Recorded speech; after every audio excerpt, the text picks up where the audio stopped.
This is CBN NewsWatch. Thanks for joining us for CBN NewsWatch. I'm Mark Martin. A major battle is brewing between the Trump administration and some members of Congress. Democratic Party leaders are steaming over Attorney General William Barr's refusal to testify Thursday before the House Judiciary Committee. Some are also upset because Barr referred to FBI's surveillance of the Trump presidential campaign as spying.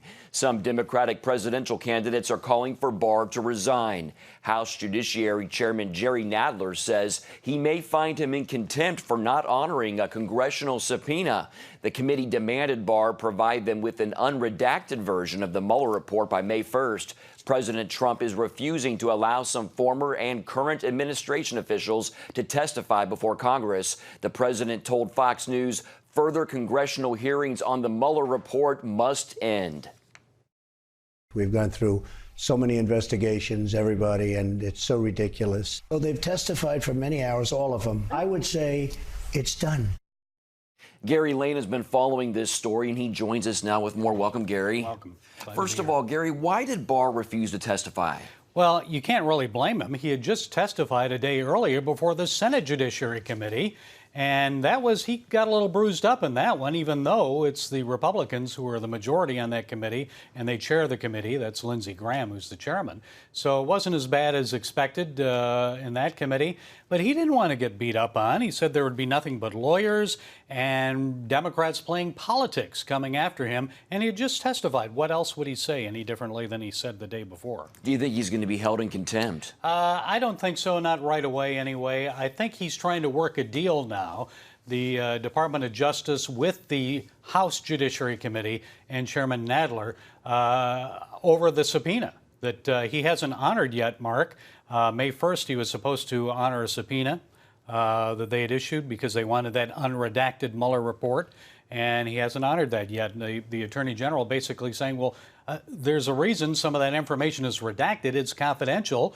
It's grand jury testimony and so forth. And by law, he is not supposed to reveal that information. So Congress wants it. The Democrats, he says they're playing politics. Let's talk about President Trump now. Sure. He says, let's move on. Yeah. What's happening here? Well, the president thinks it's time to move on. He said, look, you've got the Mueller report. They did all these investigations. They had 16 investigators, spent millions of dollars, and they found him not guilty of collusion with the Russians. So let's move on. But I think there's a difference here, Mark, because the president says it's time to move on. The Democrats in the House of Representatives especially see this as a springboard to try to gain favor with voters and win office come the next election in 2020. Speaker of the House Nancy Pelosi accused Barr of criminal behavior. What are your thoughts on that? She said he lied. But look, did he lie? He may have misstated something. If it was truly a lie, then it's up to Congress. Do you want to do something about that? Do you want to find him in contempt? Do you want to find him guilty of lying? Others have done that before. I'm not excusing it. But what has ever happened? Whatever happened to Eric Holder, Attorney General, when he was found guilty of lying to Congress? They did nothing. So it's really up to Congress to decide what they're going to do with that, if in fact he did lie. What is the next step for Attorney General Barr? Well, the next step is he'll be receiving, probably within the next month, a report from the Inspector General of the Department of Justice, who's been looking into the abuse of the FISA warrants in the FISA court. That'll be big news coming up, so watch for that. We'll see what the Inspector General comes up with, but I don't think it's going to be good for the FBI. The Chief Justice already of the FISA court has said that the FBI was guilty of misleading the court, so we'll see what happens. How do you think this clash between Democrats and Attorney General Barr is playing out with the American people? I think the American people are getting tired of it. I think the American people are saying, look, if there truly is something there, then fine. But I think they see beyond this. They want people, the people in the Congress, to serve the people. Let's move on with the business of the country. We've got a lot of problems here. Let's deal with immigration. Let's deal with health care, things like that. I think they feel, okay, Mueller had his time. He investigated this thoroughly. It's time to move on. They may agree with the president, and we will find out in 2020, will we not? Yes, we will. Yes, All we right. will. Gary Okay. Lane, thanks for that. Sure. Appreciate it. And we're going to have more on this story and other headlines this evening on Faith Nation. You can watch it here on the CBN News Channel. Florida lawmakers have passed legislation that would allow more classroom teachers to carry guns in school. The measure expands an existing school guardian program to allow any teacher to volunteer to carry a weapon if their local school district approves. The Republican-led House voted 65 to 47 Wednesday to send the bill to Republican Governor Ron DeSantis, who is expected to sign it. I think this is an enhancement to the school resource officer program that we have in place. We cannot have enough measures in place to protect our kids, as they're our #1 asset. The legislation came following the February 2018 shooting in Parkland that killed 17 people. Dozens of supporters of Venezuelan opposition leader Juan Guaido gathered outside the Venezuelan embassy in Washington yesterday. Protesters demanding that pro-government supporters of President Nicolas Maduro living inside vacate the premises. Maduro closed the embassy in January and recalled his country's diplomats after the U.S. recognized Guaido as interim president. Violent protests in Venezuela sparked earlier this week in Guaido's last attempt to overthrow him. The Secretary of State Mike Pompeo said U.S. military action could be a possibility as Maduro refuses to step down. A series of recent earthquakes in the Philippines has left people there homeless and in need of help. Operation Blessing Philippines is in the disaster zone, bringing much-needed relief to the victims. Lucille Tolucin has that story. When the 6.1 magnitude earthquake struck, Marites Romualdo quickly ran to her children to shield them from falling debris. In saving them, she suffered injuries as part of the ceiling fell on her. I was shouting out to the Lord, "Lord, save us. Lord, help us." At that point, there's no one to turn to for help but the Lord. Our house was the fruit of my husband's years of hard work abroad. Now it's gone. But despite the loss, I am still thankful because we are all alive. It's a miracle that Marites came out of this rubble alive after their ceiling collapsed on her. In this community, there are more than 200 families who lost their homes during the earthquake, and they are now living in makeshift tents. And their appeal is for food and water and much-needed supplies. Marites belongs to an indigenous people group called Aitas. They live in the mountains where farming is their primary source of income. The earthquake forced most of them to abandon their farmlands. Our root crops were destroyed because of the deep cracks on the fields. And the people are afraid landslides may happen when another earthquake strikes. In desperate need of relief, help was slow given the mountainous region. Their hopes lifted when an Operation Blessing Philippines team came to their villages with food, rice and canned goods, mats and blankets. Operation Blessing also helped children overcome their earthquake experience. We have several activities like singing and coloring where the children can express their feelings. Most of them are still afraid. We teach them that only Jesus can take away the fear in their hearts. He loves them and will never leave them. Marites' daughter Sheila May is happy because she is no longer afraid. She understands what the rainbow in this picture symbolizes. God loves me. More than 600 families in the Aita villages received relief goods, prayer, and also heard the gospel. Operation Blessing plans to help more earthquake survivors by conducting medical missions in the coming days. Thank you, Operation Blessing. This is the first time we received so much food and supplies. Thank you, Operation Blessing, for all the help you extended to us and for encouraging us to put our trust in God. I will not waste the second life He has given me. I don't have broken ribs. I also found out I'm pregnant. Thank God He saved my baby. Lucille Tolucin, CBN News, Pampanga, Philippines. Amen. Well, a reminder to check out our CBN News Daily Rundown podcast with Caitlin Burke. She gives a behind-the-scenes look at a key story in the news every day, and you can find that at cbnnews.com. All you have to do is click on the show tab, then click on its title to listen and subscribe. Coming up, the White House wants to designate the Muslim Brotherhood as a terrorist organization, why one Muslim activist is supporting the president.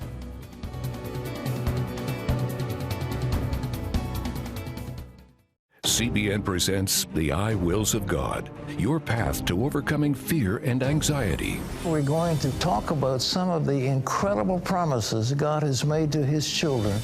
In Pat Robertson's newest teaching, you'll discover the I Wills of God. I will rescue him, protect him, answer him, be with him in trouble, deliver him, honor him, satisfy him with long life, show him my salvation, and see amazing stories of God's promises in action. What I felt was loved and treasured. God spared my life twice in 3 days. The good Lord had given me a second chance. Break free from stress and despair. The Lord doesn't want you to live in fear, but to know the rewards given to those who love God. Call 1-800-700-7000 or visit CBN.com. The I Wills of God, your path to overcoming fear and anxiety. Remember for a moment what it was like to be a child. You believed every story you were told. You saw a world full of endless possibilities. What stories will the world's orphaned and at-risk children believe? We believe the Bible tells the only story truly worth believing. We believe that every child should have the opportunity to dream, the chance to take challenges and turn them into possibilities, the chance to stand on the promises of God, to recognize their place in the greatest story ever told. They have their whole lives ahead of them. Theirs is a world of endless possibilities. They are looking for a story to believe. We will tell them that story. Will you join us?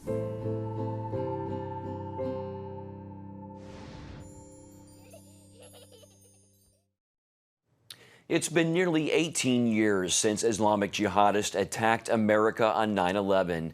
Since then, some estimate Muslim extremists have carried out thousands of attacks. In today's World Beat episode, George Thomas takes a closer look at the numbers and what can be done to stem the tide.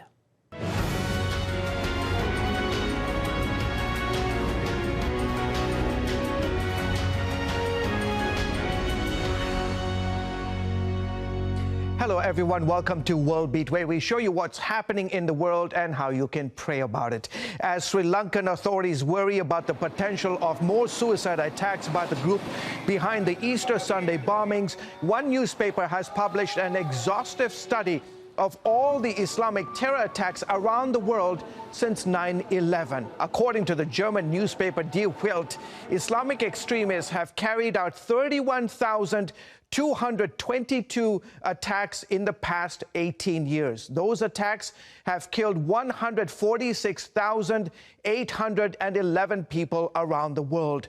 Most of the victims have been Muslim. The newspaper analyzed all the information gathered by the Global Terrorism Database at the University of Maryland to come up with the numbers of attacks and lives lost. The list concludes with the recent attacks in Sri Lanka that killed at least 253 people and injured more than 500 when suicide bombers targeted churches and hotels on the island nation. Joining me to discuss the impact of those sobering numbers is Muhammad Tawhidi. He's a third-generation Iranian-born Australian Muslim and author of The Tragedy of Islam, Admissions of a Muslim Imam. Mr. Tawhidi, thank you so much for coming on the show. The research shows the geography of Islamist terror stretches today from Europe to the Middle East, Asia, and Africa. How do we combat the scourge of radical Islamic terrorism? Greetings and thank you very much for having me on. Firstly, in order for us to combat and tackle this wave of terrorism, we need to understand that the definition of terrorism that we use is different from that of the jihadists. The jihadists do not believe that what they are doing is wrong. They believe it is noble to blow themselves up, and therefore there is a clash in understanding in what exactly is going on. Firstly, they do not need an actual government or a geographic location to establish a caliphate. They target areas with weak intelligence and governments that are paying attention to other issues such as political correctness, and they infiltrate and drive their agenda in these areas. For decades, Saudi Arabia, as you know, has been at the forefront of spreading and funding a radical form of Islam known as Wahhabism. How important is it to put pressure on the royal house of Saud to put an end to this form of extreme Islam? Well, this can be argued. The Wahhabi movement, currently we want to be realistic, currently is pushed by the extremist imams, which Crown Prince Mohammed bin Salman has put most of them in prison, and many of them have fled the country and are now in exile. So Mohammed bin Salman, honestly, even though we can criticize many of his actions, many of his doings and beliefs, but at the end of the day, him as an individual, he is combating the extremists. And that shows that we are heading in the right direction, but maybe it's not enough. We need to do more. So the Saudi royal household, we can't put pressure on them. They are not religious clerics. They're not like the Ayatollahs in Iran. The Ayatollahs in Iran are religious clerics. We can blame them for the terrorism that comes out of their country. But Saudi Arabia, they are kings. They're not religious clerics. We can't blame them for the religious activities, but we can sure tell them to crack down on the extremists within their nation. So it's a matter of being realistic and tackling extremism with a strategy, not just generalizing. The Trump administration this week is thinking about designating the Muslim Brotherhood as a terrorist organization. Is this a good idea? Yes, and I made a tweet this very morning saying that if this happens, then it will shake the entire Islamist empire. The Muslim Brotherhood is the most organized extremist terrorist organization on this planet, with banks, institutes, politicians. It has inroads into every parliament you can think of, and the best example is what's happening in the American Congress and what is happening through organizations such as CARE that have been designated as a terrorist organization. So yes, I do support it, and more power to President Trump. Finally, you call yourself an imam of peace and someone who wants to reform Islam. You've taken a lot of heat from your fellow Muslims. Can Islam, sir, be reformed? No, it cannot be reformed. I do not call myself a Muslim Islamic reformer. I call myself a Muslim reformer, which means I believe in reforming Muslim societies. I don't believe in reforming the religion. If it's not broken, then you can't fix it. Islamic reformation is man-made. Muslims will never leave the Quran in order to follow a man-made version. So instead, I focus on the Muslim mentality and liberating the Muslim mindset, working on communities and individuals. And some of that, from your perspective, is about joining Christians, Jews, when they are persecuted for their faith. You, as a Muslim believer, stand shoulder to shoulder with your other co-religionists who suffer for their faith around the world.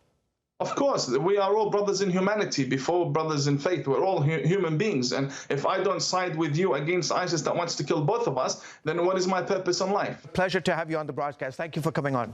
Thank you for having me. Goodbye. Goodbye. Well, folks, that is it for today's edition of World Beat. Until next time, goodbye and God bless you. Now back to Newswatch.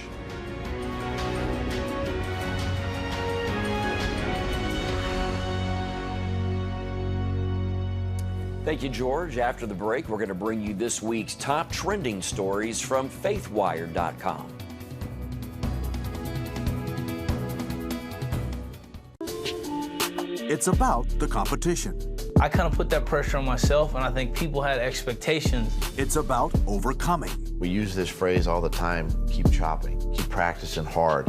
It's about going the distance. You know, I think as a father, it's my job, to lead. Just be the best husband and father I can be.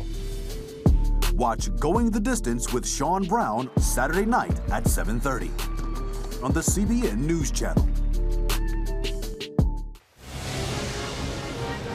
Woohoo! Hi, Superbook fans. Here's something else you'll love. Whoa! It's the new Superbook Bible app. It's packed with games, activities, and Superbook episodes that you can watch for free. Oh, no! There's trivia, a fun daily devotional, and answers to your Bible questions. Plus, an easy-to-understand Bible the whole family will enjoy. You can even create your own Superbook character. Ta-da! Whoa! Millsburg Falls man coming. Sorry, pardon me. Sorry, excuse me. Ouch! Are you getting this? Earn super points to win daily prizes, too. And so much more! Time to get back to my adventures. See you soon! It's the new Superbook Bible app. Free downloads on iTunes, Google Play, and Amazon. discover the I wills of God. I will rescue him, protect him, answer him, be with him in trouble, deliver him, honor him, satisfy him with long life, show him my salvation. What I felt was loved and treasured. God spared my life twice in 3 days. The good Lord had given me a second chance. Call 1-800-700-7000 or visit CBN.com. The I Wills of God, the latest teaching from Pat Robertson. Welcome back to CBN NewsWatch. Here to bring us this week's trending stories from FaithWire.com are CBN's Jessica Chaco and Dan Andros. Well, an armed gunman opened fire on the Shabbat of Poway synagogue near San Diego, killing one woman and injuring 2 others. Many more could have been harmed if it were not for the quick thinking of one heroic veteran. Here to tell us more, managing editor of FaithWire.com, Dan Andros. Dan? Yeah, this is a former military man, Oscar Stewart, and he said his training kind of kicked into gear the moment he heard the shots ring out, and he wasn't armed himself. And so what he ended up doing was pretty remarkable. He decided to just started screaming a primal scream as he approached the man, the gunman. And the people there, the witnesses, say that the scream was so loud that it sounded like 4 or 5 people, not just one. A neighboring church actually heard it down the street. And they said later that, maybe that was angels backing him up because it totally terrified this gunman. He was first kind of befuddled, and then he was afraid because this man was running at him and clearly was going to try to take him down. And somewhere along those lines too, the gun actually jammed. He had just shot the fingers off the rabbi who had his hands up, and he shot and his fingers went off, and then the gun jammed. And so those two combinations of things caused the gunman to run out, and ultimately saving the lives of lots of people there. And I want to mention real quick, there were 2 other heroes. Another man who was 34 who was shot in the leg as he ushered children to safety, and the woman who died. Her name is Lori Kay, and she died taking a bullet for the rabbi. Wow, powerful story. Well, a South Carolina man is taking up his cross in a literal sense. A.C. Burleson is on a mission to take the gospel on the road. Dan, what inspired him and where is he headed? He was just on fire for the Lord after converting and just was feeling very convicted. And now he's sort of doing like the Forrest Gump's version for Christians. He's just throwing a cross together. He built it himself, and he's carrying it across the country, and he's headed to the Grand Canyon. And so he brought a tent. That was one of the only things that he brought with him. And he actually hasn't even had to use it yet, because he said God provides, and through people, they're giving him a place to stay. They're giving him rides. They're talking to him as he goes throughout this journey. And he's just preaching the gospel the whole way. And he actually told us at FaithWire that on one of his bridge he was walking across in Memphis, at the end of it, it was a walking bridge, one of the only ones there. At the end of it, it was locked. And so he was wandering around, and people actually somehow called police on him because they thought he looked a little suspicious out there. And the police ended up just helping him get through once they heard his story, instead of, telling him to get lost or giving him any sorts of trouble. So pretty cool story. Thanks, Dan. Well, for more stories like these and more, visit FaithWire on Facebook and on the web at faithwire.com.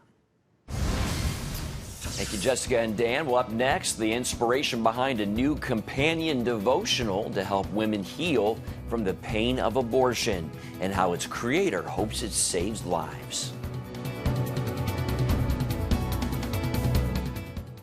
As the world watches from the outside, it's a big diplomatic tug of war here in the Middle East. Go inside the story with Jerusalem Dateline. Israeli archaeologists are talking about a discovery that could change the thinking about the Temple Mount. Join CBN Jerusalem Bureau Chief Chris Mitchell and get the biblical perspective on the events shaping the world. What starts in Israel then ends up going to other places. Watch Jerusalem Dateline Friday night at 9:30 on the CBN News Channel. Orphans Promise is committed to loving and serving at-risk children, to helping keep families together, and to creating opportunities for strong and sustainable communities around the world. We're working in over 60 countries around the world, and with your help, we can do even more. There's an old African proverb I love that says, if you want to run fast, run alone. But if you want to run far, run together. At Orphans Promise, we want to run far so we can touch the lives of as many orphaned and vulnerable children as possible. But we don't want to go alone. We're out to change the world, one child, one family, one community at a time. Will you join us?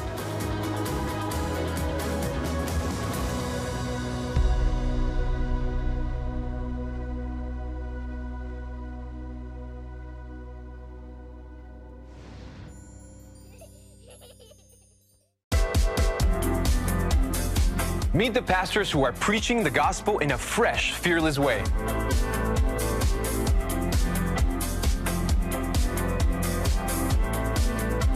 I'm Roberto Torres-Cedillo. Join me each week for Next Gen Voices.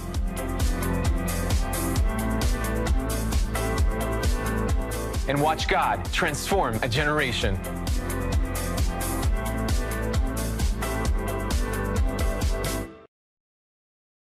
When I came to Regent University, it's like the world opened up. I felt like I needed to advance my career and go back to school. Regent was a perfect fit for me. The Regent professors are world class. You are equipped. The focus of the faculty is on each individual student, whether it's online or in person. You become a part of Regent's family. You carry with you not just the content and the knowledge, but the confidence to understand that we can be significant in the world. Regent University.